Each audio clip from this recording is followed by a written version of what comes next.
आप सभी का स्वागत है भारतीय कल्चर में।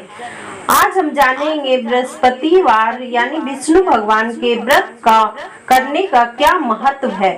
भगवान बृहस्पति देव की पूजा अर्चना के लिए बृहस्पतिवार को व्रत करके बृहस्पतिवार की व्रत कथा को पढ़ने अथवा किसी दूसरे स्त्री पुरुष द्वारा सुनने की प्राचीन परंपराएं हैं।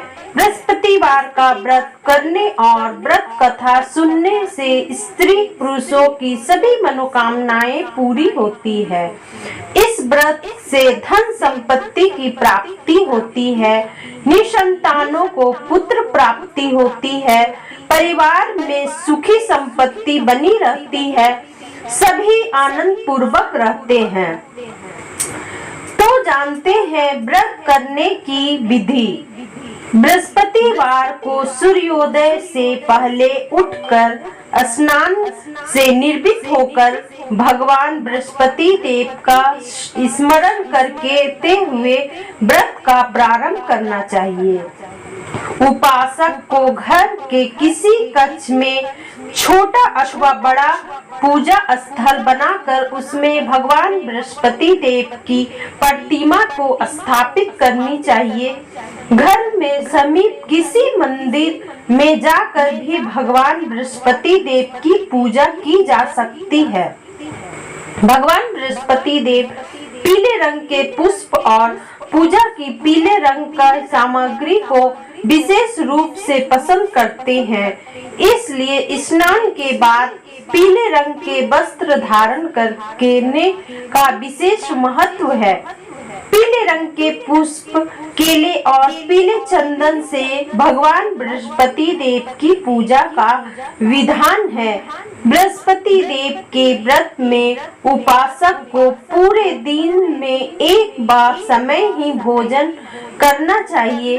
भोजन में चने की दाल, बेसन और दूसरे पीले रंग के खाद्य पदार्थों का भी सेवन करना चाहिए। व्रत करने वाले पुरुष बृहस्पतिवार को दाढ़ी व सिर के बाल न कटाएं।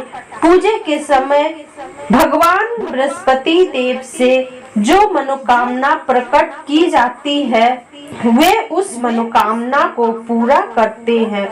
इस व्रत कथा पढ़ने और श्रवण करने का विशेष महत्व है।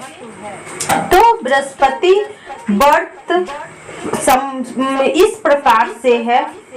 प्राचीन समय की बात है, भारत में एक राजा राज्य करता था।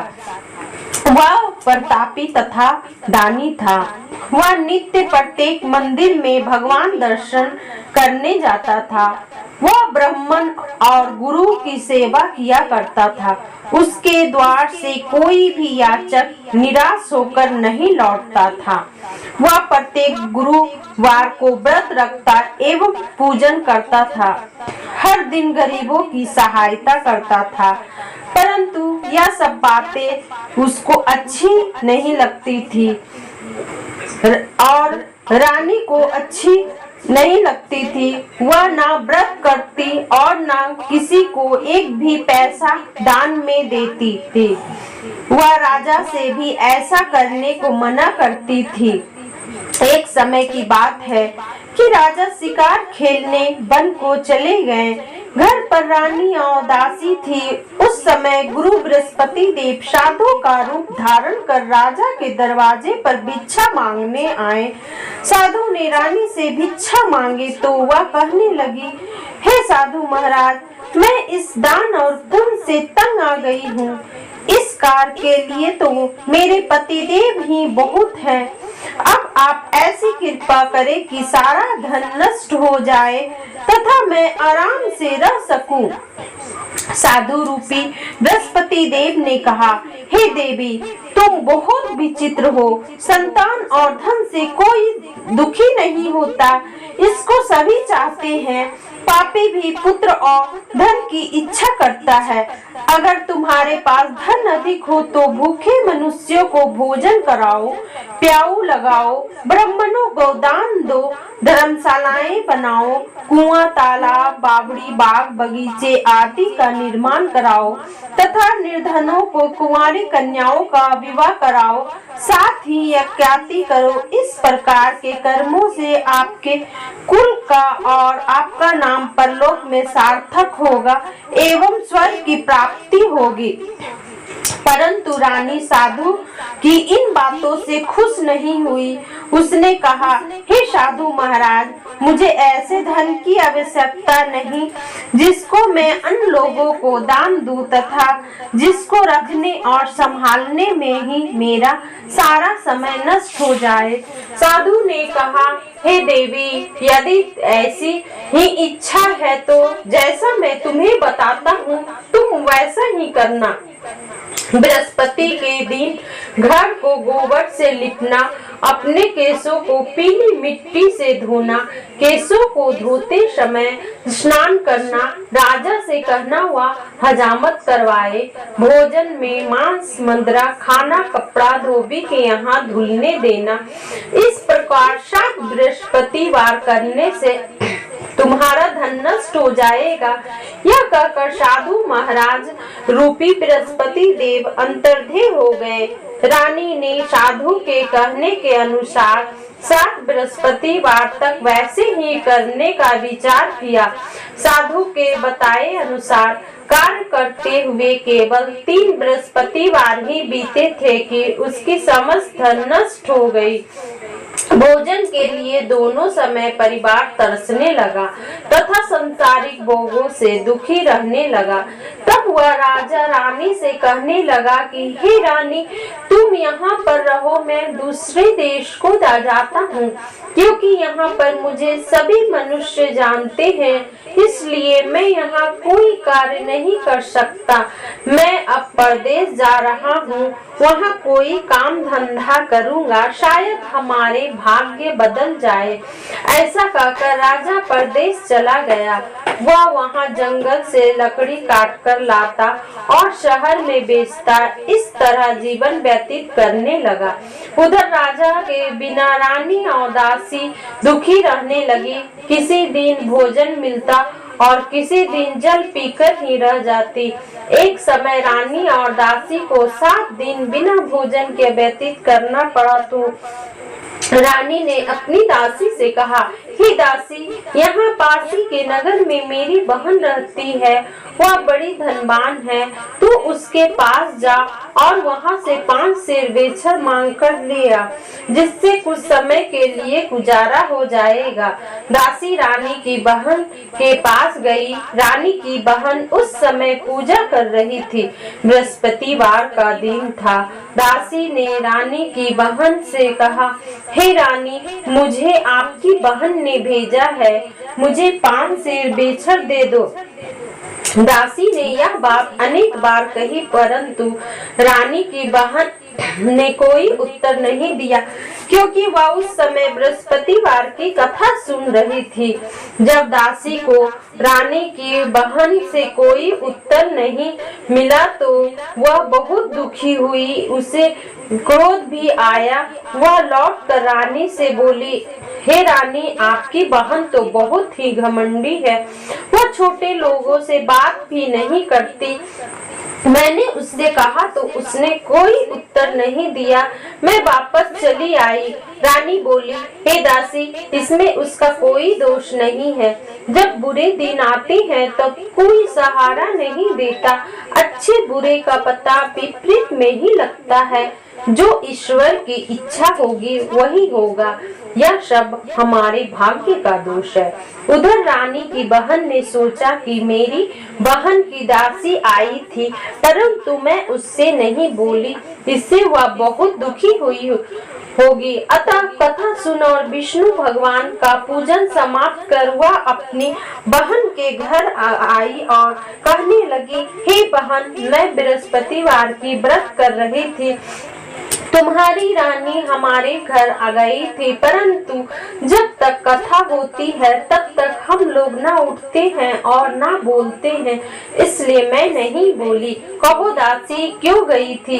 रानी बोली, बहन हमारे घर अनाज नहीं था, वैसे तुमसे कोई बात छिपी नहीं है, इस कारण मैंने दासी को तुम्हारे पास 5 सेर बेचर देने के लिए भेजा था। रानी की बहन बोली, बहन देखो, बृहस्पति भगवान सबकी मनोकामनाएं को पूर्ण करते हैं, देखो शायद तुम्हारे घर में अनाज रखा हो।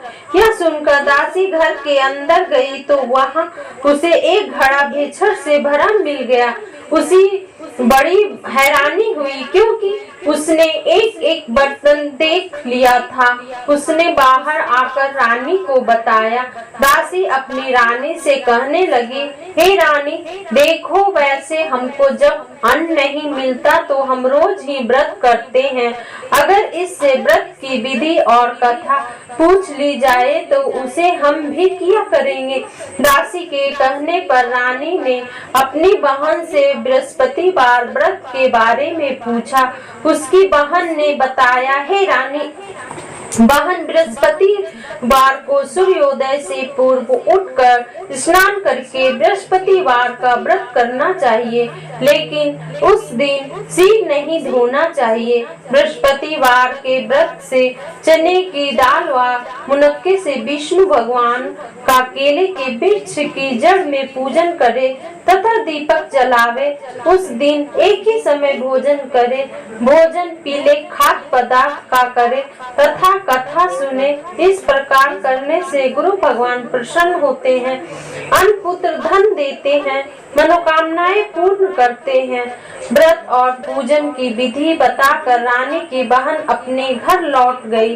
रानी और दासी दोनों ने निश्चय किया कि बृहस्पतिवार देव भगवान का पूजन जरूर करेंगे। 7 दिन बाद जब बृहस्पतिवार आया तो उन्होंने व्रत रखा। गुड़शाला में जाकर चना और गुड़ बीन लाई तथा उसकी दाल से केले की जड़ तथा विष्णु भगवान का पूजन किया। अब भोजन पीला कहाँ से आए? दोनों बड़ी दुखी हुई, परंतु उन्होंने व्रत किया था, इस कारण बृहस्पति देव भगवान प्रसन्न थे। एक साधारण व्यक्ति के रूप में वे 2 थालों में सुंदर पीला भोजन लेकर आए और दासी को देकर बोले, हे दासी, यह भोजन तुम्हारे और रानी के लिए है, तुम दोनों करना। दासी भोजन पाकर बड़ी प्रसन्न हुई और रानी से बोली, रानी जी भोजन कर लो।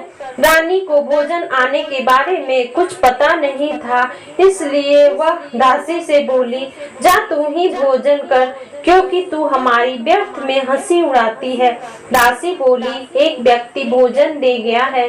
रानी कहने लगी, वह भोजन तेरे लिए दे गया है, तू ही भोजन कर।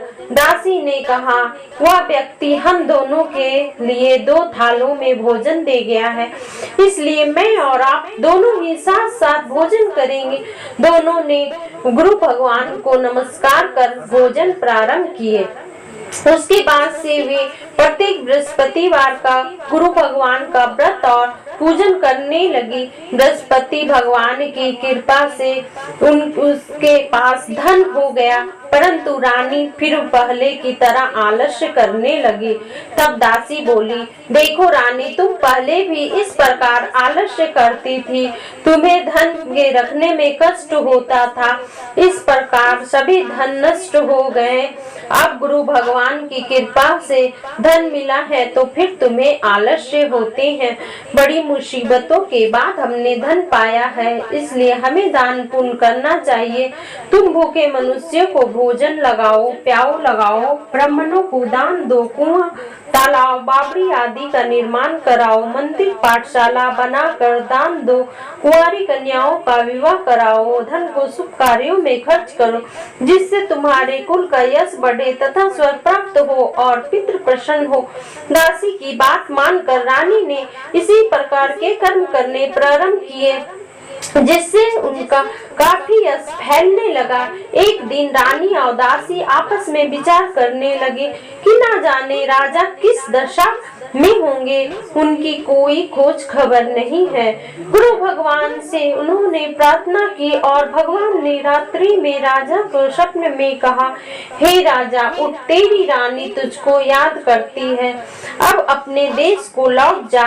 राजा प्रातः काल उठकर जंगल से लकड़ियां काट कर लाने लगा, जंगल की ओर चल पड़ा।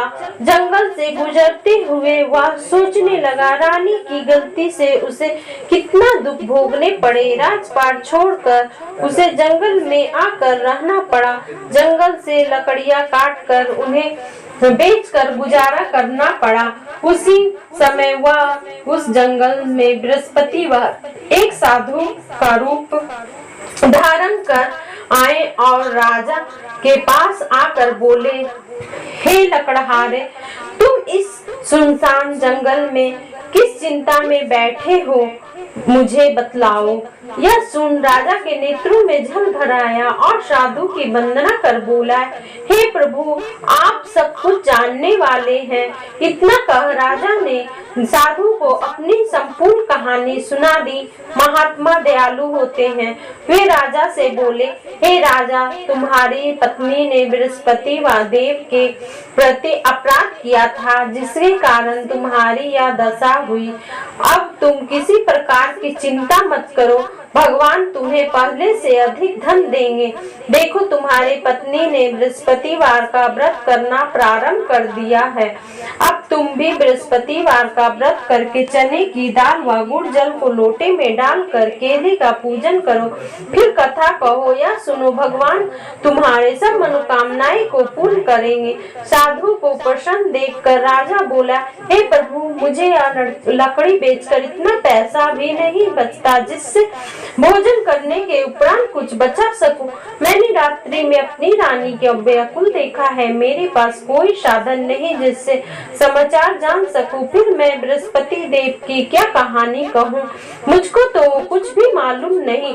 साधु ने कहा, हे राजा, तुम किसी बात की चिंता मत करो। बृहस्पतिवार के दिन तुम रोजाना की तरह लकड़ियां लेकर शहर में जाओ। तुम्हें रोज से दुगना धन प्राप्त होगा, जिससे तुम भली भांति भोजन कर लोगे तथा बृहस्पति देव की पूजा का भी सामान आ जाएगा। बृहस्पतिवार की कथा इस प्रकार से है। बोलो बृहस्पति देव जी महाराज की जय, विष्णु भगवान की जय।